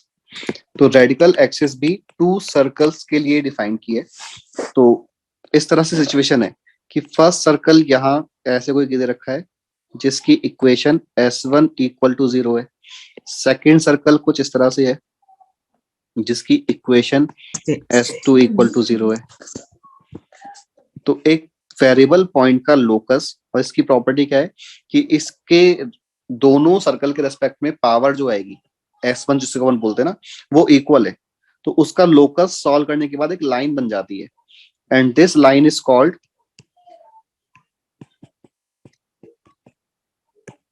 Radical axis, और जिसकी equation S1 minus S2 equal to 0 है। और equation ये है क्यों तुम्हें समझ आ जाना चाहिए, क्योंकि first circle S1 equal to 0 है, तो फर्स्ट सर्कल का पावर S1 हो जाएगा, सेकेंड सर्कल का पावर S2 हो जाएगा। और डेफिनेशन बोल रही है कि हमें S1 इक्वल टू S2 करना है, पावर्स को इक्वल करना है। S1 इक्वल टू S2 किया का मतलब S1 minus S2 equal to 0 कर दिया। लाइन क्यों आएगी, क्योंकि अगर circle x square plus y square plus 4x minus 3y plus 7 है, दूसरा circle x y square minus 5x plus 4y plus 4 है, और हमने अगर S1 माइनस S2 किया, इन दोनों का डिफरेंस लिया, तो देखो डिफरेंस लेने के बाद एक लाइन ही मिल रही है। तो रेडिकल एक्सिस ऑलवेज एक लाइन आएगी, और वो लाइन जो है वो S1 minus S2 equal to 0 करके आ जाएगी। लेकिन इस वाले रेडिकल एक्सिस में खास बात क्या है, पर इसको पढ़ क्यों रहे? रेडिकल एक्सिस अगेन टाइम बचाने में बहुत हेल्पफुल है। कैसे, ये मैं नोट में लिखता हूं। देखो, अगर ये दो सर्कल्स सेपरेटेड हैं तब तो कोई खास टाइम बचेगा नहीं, लेकिन अगर ये दो सर्कल्स एक दूसरे को टच कर रहे हैं तो ये जो इनकी ट्रांसवर्स कॉमन टेंजेंट है ना, ये equation directly S1 minus S2 equal to 0 से भी अपन फाइंड कर सकते हैं। लेकिन कब? जब सर्कल्स एक दूसरे को टच कर रहे हैं। अगर एक दूसरे को ये इंटरनली टच कर रहे हैं इस तरह से कोई डायग्राम में, तो इस केस में जो कॉमन टेंजेंट बनेगी वो ये बनेगी। ऑल्दो अभी ये वाली common tangent direct common tangent होगी, बट इसकी इक्वेशन भी हम S1 minus S2 equal to 0 से फाइंड कर सकते हैं। यहां तक की बात तो ठीक है। जो सबसे इंपॉर्टेंट चीज है वो ये है कि अगर दो सर्कल्स गिवन है और हमें इनकी कॉमन कॉर्ड की इक्वेशन चाहिए, तो अगर हमें रेडिकल एक्सिस का कंसेप्ट नहीं पता होता तो कॉमन कॉर्ड AB की इक्वेशन फाइंड करने के लिए हमें इन दोनों सर्कल की इक्वेशंस को साइमल्टेनियसली सॉल्व करना पड़ता। 2 सेकंड डिग्री की इक्वेशन को सॉल्व करना लेंथी हो जाता है। सॉल्व तो कर सकते हैं बट काफी लेंथी है। फिर हम सॉल्व करके पॉइंट ए और बी के कोऑर्डिनेट्स फाइंड करते, फिर 2 पॉइंट फॉर्म से लाइन की इक्वेशन लिखते, जबकि रेडिकल एक्सिस के कंसेप्ट से ये लाइन डायरेक्टली ही हम S1 माइनस S2 से फाइंड कर सकते हैं, और इसमें टाइम बच जाता है अपना बहुत। कभी भी तुम्हें कॉमन कॉर्ड का इक्वेशन चाहिए तो वो S1 minus S2 equal to 0 से आ जाएगा। ये नोट कर लो एक बार। रेडिकल एक्सिस एक वेरिएबल पॉइंट का लोकस जिसका दोनों सर्कल्स के रेस्पेक्ट में पावर इक्वल है। पावर क्या होता है कि हम उस पॉइंट को सर्कल की इक्वेशन के एक्सप्रेशन में पुट करेंगे तो एक नंबर मिल जाएगा। तो वो नंबर जो फर्स्ट सर्कल के में पुट करने से मिलता है वो ही सेकंड से मिलना चाहिए। तो पावर को हम S1 से नोट करते हैं, तो फर्स्ट सर्कल के लिए पावर S1 है, सेकंड के लिए पावर S2 है। तो पावर्स को इक्वल किया तो ये बना, और इसी को हमने S1 minus S2 equal to 0 लिख दिया, और S1 minus S2 equal to 0 एक लाइन की इक्वेशन बन जाती है। जब भी हम 2 सर्कल का डिफरेंस लेते हैं एक लाइन की इक्वेशन बन जाती है। ठीक है, नेक्स्ट पेज पे ले जाओ ना, मैं नोट कर लिया सबने। That line can be found anywhere. Anywhere तो नहीं, दोनों सर्कल्स के बीच में ही बनेगी ऑलवेज। अगर सर्कल्स मतलब ऐसा नहीं कि ऑलवेज बनेगी, मैं अभी आगे नोट करवा रहा हूँ तो उससे समझ आ जाएगा। पॉइंट नंबर 4 में हम वो लिखेंगे कि ये, या ऐसा करते हैं यहीं पे नोट कर लेते हैं। इस डायग्राम में इस तरह से बना लो कि if these 2 points are centers then radical axis जो है this is always perpendicular to line joining centers of the circle. Note कर लिया ये? मैं बोल रहा था अभी कि radical axis is always perpendicular to line segment joining centers of circle. एक minute, point number 5, radical axis from any point on radical axis if tangents are drawn to both the circles then their lengths of tangents are always equal. Point number 6, radical axis, अभी मैं सारे points को explain करूंगा। Radical axis bisects the common tangent of 2 circles. And last point, radical axis of 2 concentric circles does not exist.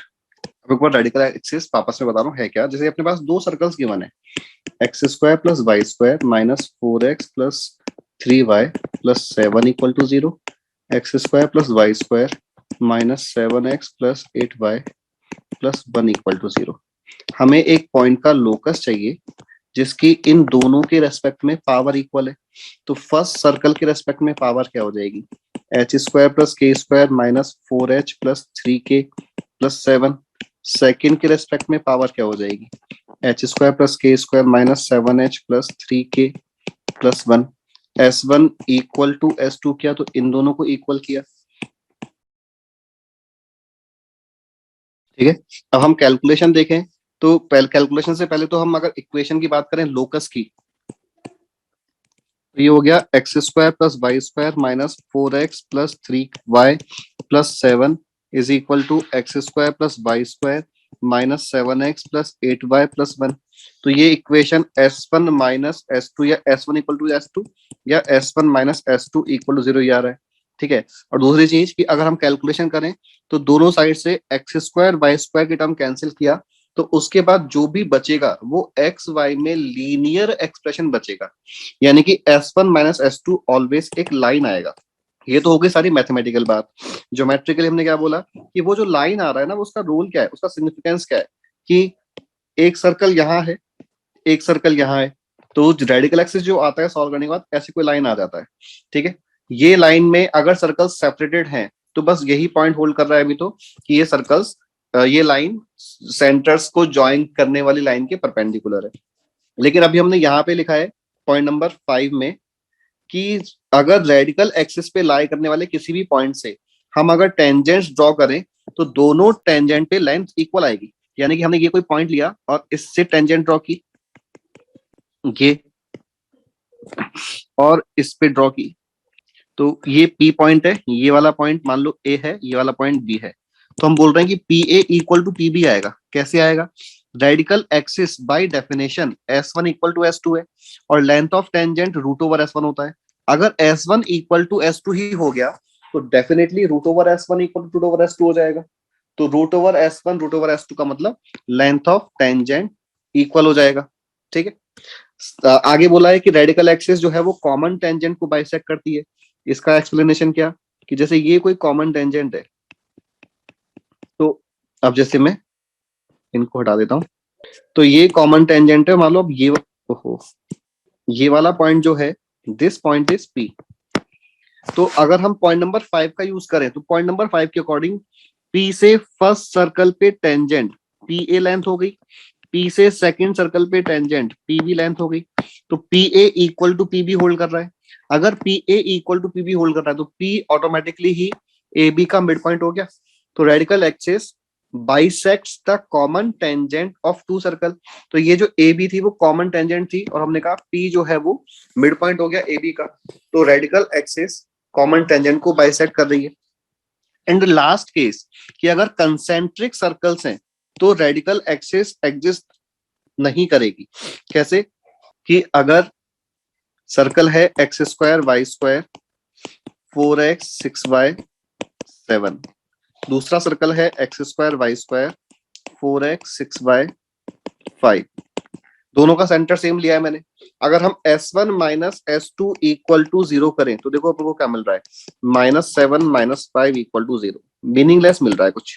तो S1 minus S2 से यहाँ पे line नहीं मिल रहा है, दैट मीन्स कंसेंट्रिक सर्कल्स के लिए रेडिकल एक्सिस एग्जिस्ट नहीं करेगी। ये तो सारी बातें हैं रेडिकल एक्सिस के लिए। एक बार मैं अब लास्ट वाला पेज शो कर देता हूँ। सर बट अगर C1 C2 less than mod of R minus R1 R2 हो तो भी कर जाएगी ना। तो ये वाला डायग्राम बना तो हुआ है। नहीं R1 माइनस R2 बोल रहे हो कि R1 प्लस R2 बोल रहे हो? R1 minus R2 तब भी एग्जिस्ट कर जाएगी। मतलब कि अगर ये वाला सिचुएशन है कि दोनों के सेंटर्स अलग अलग है तो भी रेडिकल एक्सिस कुछ इस तरह से एक लाइन एग्जिस्ट कर जाएगी जो उनके सेंटर्स को ज्वाइन करने वाली लाइन के परपेंडिकुलर होगी। ये नोट कर लिया? ये रेडिकल एक्सिस कभी भी DCT से पैरेलल नहीं होगा ना? रेडिकल एक्सिस कभी भी DCT के पैरेलल नहीं। DCT डायरेक्ट कॉमन टेंजेंट नहीं नहीं नहीं। और ये तो है रेडिकल एक्सिस की बात, और इसी में है, इसी का ही पॉइंट है further, radical centre. Radical centre क्या कि अब 3 सर्कल्स हैं, ठीक है। मान लो ये first circle S1 equal to 0, second one is S2 equal to 0, third one is S3 equal to 0। तो S1 और S2 का रेडिकल एक्सिस ये है, S2 और S3 का रेडिकल एक्सिस ये है, और S3 और S1 का ये है, S3 S2 का मतलब इस तरह से है पेयर वाइज। तो ये तीनों रेडिकल एक्सिस जिस पॉइंट पे इंटरसेक्ट कर रहे हैं वो है रेडिकल सेंटर। तो डेफिनेशन क्या है? Intersection point of radical axis of 3 circles taken pairwise is called radical center। ठीक है, तो ये तो डेफिनेशन है। टू S2 यानी कि दोनों का power S2 equal to S3 भी हो गया, तो S1 equal to S2 equal to S3 हो गया। रेडिकल सेंटर एक ऐसा पॉइंट हो गया जिसका तीनों ही सर्कल के रेस्पेक्ट में पावर इक्वल है। ये नेक्स्ट पेज कर दूं, नोट कर लिया? जेई ने वैसे कभी मतलब रेडिकल एक्सिस रेडिकल सेंटर पूछा नहीं है अपन, लेकिन वही है इसलिए पढ़ लेते हैं कई सारी चीजें कि जेई ने पूछने से मना भी नहीं किया। तो यहाँ पे हम बोल रहे हैं नोट, ऑर्थोगोनल सर्कल्स तो पूछा है जेई ने। Radical centre is a point whose power with respect to given 3 circles is always same। if radical center lies outside of the three circles and then tangents drawn to these circles from radical center have equal lengths.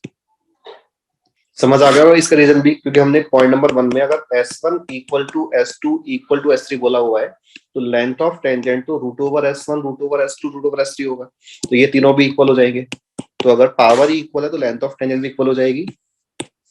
In this case if a circle is drawn whose center is radical center and radius is length of tangent, then that circle intersects the given three circles orthogonally. ये अपना theory wise complete है। अब मुझे इस पे एक question कराना है जिसमें तीनों पार्ट कवर होंगे। ये थोड़ा सा लेंथी होगा क्वेश्चन, पर एक बार अभी देख लेंगे अपन। लेकिन अभी अपन ने क्या बोला कि देखो थ्री सर्कल्स जो हैं वो अगर इंटरसेक्टिंग सर्कल्स हैं, इस तरह से है, तो फिर जो उनका रेडिकल सेंटर होगा ना वो ऐसे यहाँ पे लाई करेगा। और मैं जो बोलना चाह रहा हूँ उसका मतलब है कि यहाँ मैंने जो ब्लू कलर का पॉइंट मार्क किया है ना, यहाँ पे लाई नहीं करेगा, जो ब्लैक कलर का पॉइंट मार्क किया है वहां पे लाई करेगा। यानी कि तीनों के ही इनसाइड होगा। जो ब्लू वाला पॉइंट है वो फर्स्ट टू सर्कल के तो इनसाइड है, लेकिन थर्ड सर्कल के आउटसाइड है, तो ऐसा नहीं हो सकता। तो रेडिकल सेंटर या तो तीनों ही सर्कल के अंदर होगा या फिर तीनों ही सर्कल के बाहर होगा। अगर तीनों सर्कल के अंदर है तो ये वाला डायग्राम बन जाएगा, तीनों सर्कल्स के बाहर है तो ऐसे कुछ बन जाएगा। ठीक है, अब हमने आगे बोला कि अगर हम इस वाले पॉइंट से इन तीनों सर्कल्स पे टेंजेंट्स ड्रॉ करें, ये टेंजेंट इस तरह से ड्रॉ कर ली मान लो अपन ने, तो ये जो तीनों लेंथ्स हैं PA, PB और PC ये इक्वल आएंगी। ठीक है, ये लेंथ को हम रेडियस लेके और पॉइंट P को सेंटर लेके एक अगर सर्कल बना दें तो ये जो सर्कल बनेगा ये सर्कल इन तीनों ही सर्कल्स को ऑर्थोगोनली कट करेगा। ये हमने पॉइंट नंबर 2 में लिखा है, लेकिन this is applicable only when the radical centre lies outside of the circles. क्योंकि अगर इनसाइड लाई कर गया तब तो फिर लेंथ ऑफ टेंजेंट डिफाइन ही नहीं होगी। लेंथ ऑफ टेंजेंट का डिफाइन होना जरूरी क्यों है? बिकॉज हमने बोला कि radius is length of tangent. फिर तो अगर length of tangent is define नहीं है तो फिर रेडियस डिफाइन नहीं हो पाएगी, तो सर्कल एग्जिस्ट नहीं करेगा। ठीक है, तो ये इस तरह से है। और एक लास्ट क्वेश्चन, इसमें तीनों चीजें कवर हो रही है, वो मैं लिख रहा हूं तुम्हें, एक बार क्विकली नोट करो सारा।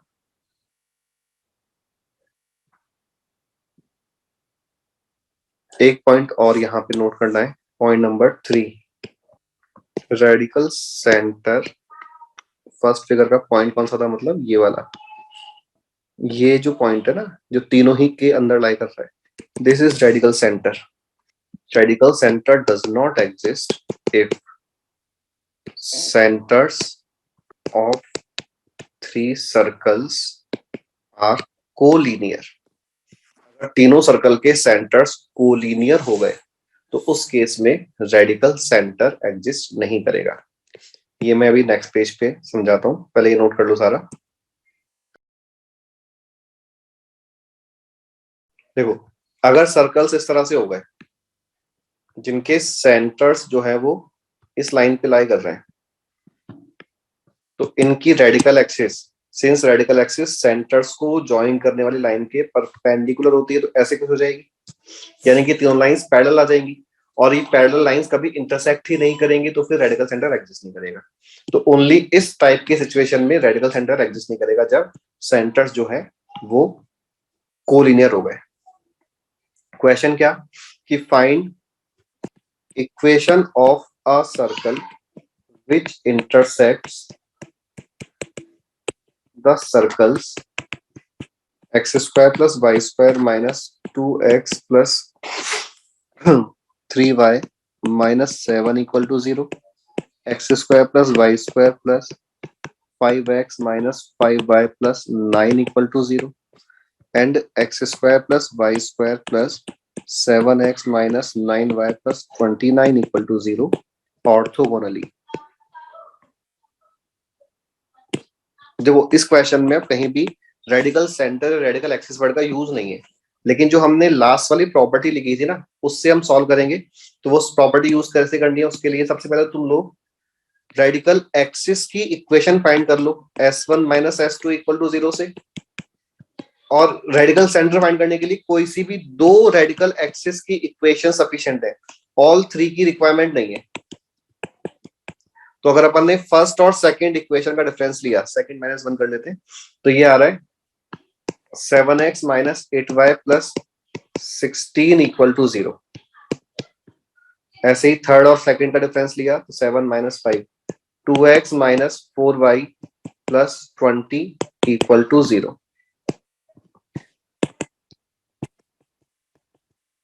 ये हमने रेडिकल एक्सिस फाइंड कर ली। तो अपने पहले जो डिस्कस किया था कि रेडिकल एक्सिस कैसे फाइंड करते हैं, कि ये चेक करना है कि coefficient of x square y square 1 है कि नहीं है, 1 है तो डिफरेंस ले लो। ये रेडिकल एक्सिस आ गई। रेडिकल सेंटर के लिए solve equation number 1 and 2 and get x की वैल्यू 2y माइनस 10 पुट किया तो ये हो गया 7 इंटू 2 14, 14 माइनस 8 6, और 7 into 10 70, 70 minus 6 70 minus 16 54, 54 divide by 6 9। तो y का वैल्यू 9 आ रहा है, 8 का वैल्यू y का वैल्यू यहाँ पुट करके x का वैल्यू 8 आ रहा है।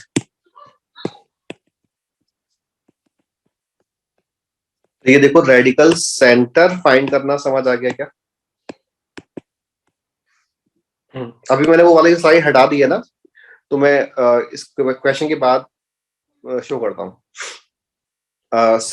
हमने सबसे पहले इन दोनों इक्वेशंस में मतलब पेयर वाइज दो इक्वेशन लेके उनका डिफरेंस लिया, और डिफरेंस लेने से जो लाइन की इक्वेशंस मिल रही हैं, these lines are radical axis. कोई सी भी दो रेडिकल एक्सिस फाइंड करके उनको सॉल्व किया तो जो पॉइंट मिला वो रेडिकल सेंटर। अब इस पॉइंट का कोई से भी एक सर्कल पे लेंथ ऑफ टेंजेंट फाइंड किया, length of tangent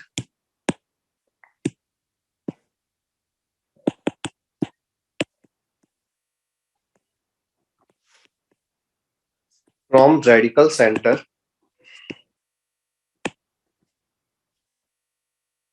on first circle। First circle पे फाइंड किया तो ये बन जाएगा 64 plus 81 minus 16 plus 27 minus 7 144 145 145 minus 16 129 plus 21 49। तो ये लेंथ ऑफ टेंजेंट आ रहा है। तो क्वेश्चन ने जो सर्कल पूछा है, हमने भी नोट में लिखा था कि जो सर्कल जिसमें रेडिकल सेंटर को सेंटर लेके, यानी कि इस पॉइंट को सेंटर लेके और लेंथ ऑफ टेंजेंट को रेडियस लेके जो सर्कल बनेगा वो ही रिक्वायर्ड सर्कल होगा जो तीनों को ऑर्थोगोनली कट करेगा। That is x minus 8 whole square plus y minus 9 whole square is equal to 149। ये इस क्वेश्चन का आंसर हो जाएगा। इस क्वेश्चन में हमने तीन चीजें कवर की हैं, इनफैक्ट चार चीजें कवर की है। फर्स्ट कि कोई से भी दो सर्कल्स की रेडिकल एक्सिस की इक्वेशन फाइंड करना।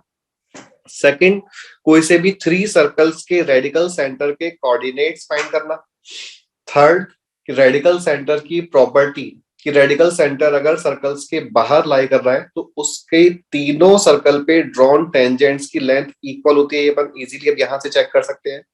एंड फोर्थ, कि if any circle is intersecting given three circles orthogonally, then उसकी इक्वेशन फाइंड करने के लिए first find radical center, second find length of tangent on any one of the circles from radical center, and by taking that length as radius and radical center as center of circle, जो circle बनेगा that circle is orthogonal circle to given three circles।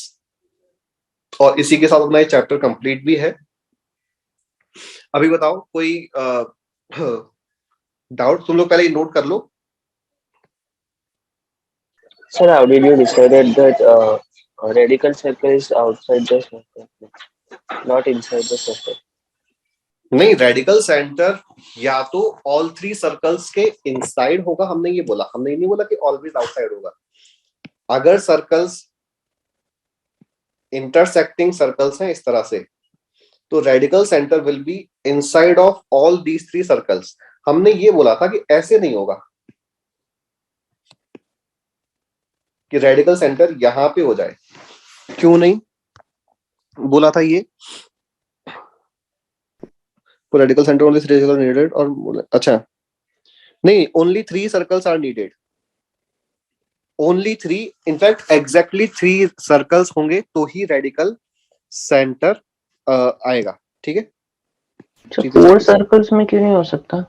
4 circles के लिए अलग अलग हो जाएंगे। तो फिर एक्सिस जैसे बन जाएगा ना 4 में, नहीं, और फिर एक डॉट बीच। एक मिनट में बता रहा हूँ, रुको।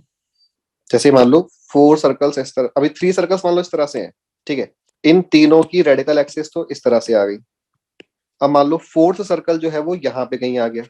अब 4th सर्कल के लिए रेडिकल एक्सिस अब इन दोनों का ये हो जाएगा,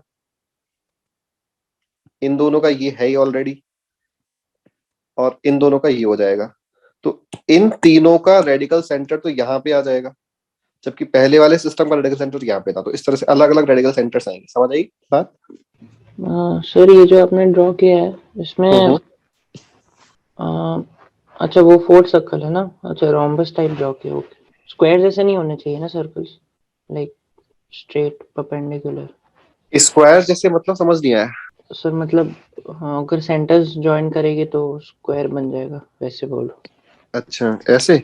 हाँ ऐसे बोल रहा था, ऐसे जरूरी नहीं है ना, ऐसे भी कर सकते हैं जैसे आपने दिखाया।